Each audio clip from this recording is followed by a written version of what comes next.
Now we are ready to talk about there is, there are, and is, are. When we there is, there are, and is, are යන පද අප අදහස් ප්‍රකාශනය තුලදී නිතර පටලවා ගන්න තැන. එහෙමත් නැත්නම් අපට confuse වෙන තැන. Now we are ready to talk about this confusement. අපි අද මෙන්න මේ අවුල ගැන තමයි කතා කරන්නේ. How to use කොහොමද පාවිච්චි කරන්නේ. අපි උදාහරණයක් ඉස්සෙල්ලාම කරමු. උදාහරණය මගින් අපි මේ තහවුරු කරගන්න බලමු. බෑග් එක ඇතුලේ පොතක් තිබෙනවා පළවෙනි අදහස. දෙවෙනි අදහස. බෑග් එක ඇතුලේ පොත තියෙනවා. එහෙනම් මෙතන බලන්න එකම අදහස ඉන්නවා තියෙනවා. නමුත් බෑග් එක ඇතුලේ පොතක් තිබෙනවා. බෑග් එක ඇතුලේ පොත තිබෙනවා. මෙන්න මෙතනින් අපිට දෙනවා පොතක් කියනකොට අවිනිශ්චිත බවක් ආරෝපණය වෙනවා. පොත කියනකොට අපි මේ අවබෝධයෙන් කතා කරන බව අපට පැහැදිලි වෙනවා. Then we use there is and there are with indefinite nouns. එහෙනම් අපි මෙතන there is, there are භාවිත කරන්නේ අපි අවිනිශ්චිත නාම පද වල තිබීම ගැන කතා කරන්නේ. and is අපි භාවිත කරනවා නිශ්චිතව අපි දන්න නාම පද සමග. එහෙනම් when we exactly know about the noun we have to use and is are. එහෙනම් අපි නිශ්චිතව නාම පදය ගැන දැන කතා කරනවා නම් and is are භාවිත කරනවා.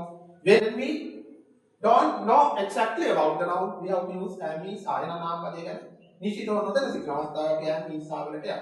then there is used with singular nouns. එහෙනම් there is අපිට දෙන්නේ ඒක වචනාර්ථය.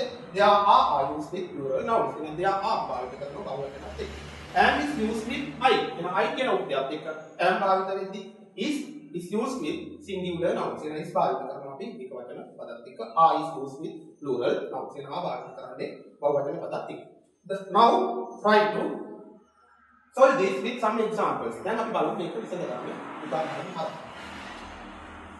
ඔයාගේ පොත තියෙනවා මේසය උඩ. ඔයාගේ පොත නිශ්චිතව දන්නා බවක් තියෙනවා. Your book and is are. එහෙනම් your book ඒක වචනයි. Your book is on the table. ඔයාගේ පොත තියෙනවා මේසය උඩ.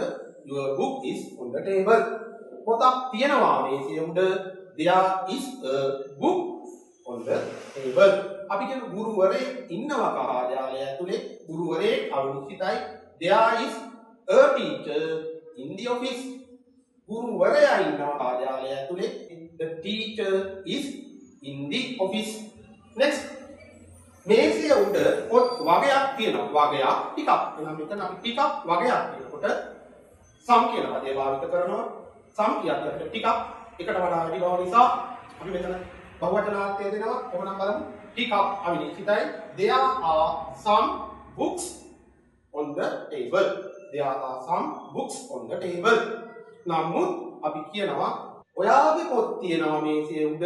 ඔයාගේ පොත්. එතකොට අපි දන්නවා නිශ්චිතව එන your books are on the table. Your books are on the table. අපි කියමු පාසල ළඟ තැපැල් කාර්යාලයක් තියෙනවා. පාසල ළඟ තැපැල් කාර්යාලයක් තිබෙනවා. තැපැල් කාර්යාලයක් අවිනිශ්චිත භාවයක් වෙනවා. there is ගන්න වෙනවා අපි එතකොට. there is a post office. තැපැල් කාර්යාලයක් තියෙනවා. අපි කියමු පාසල ළඟ near the school.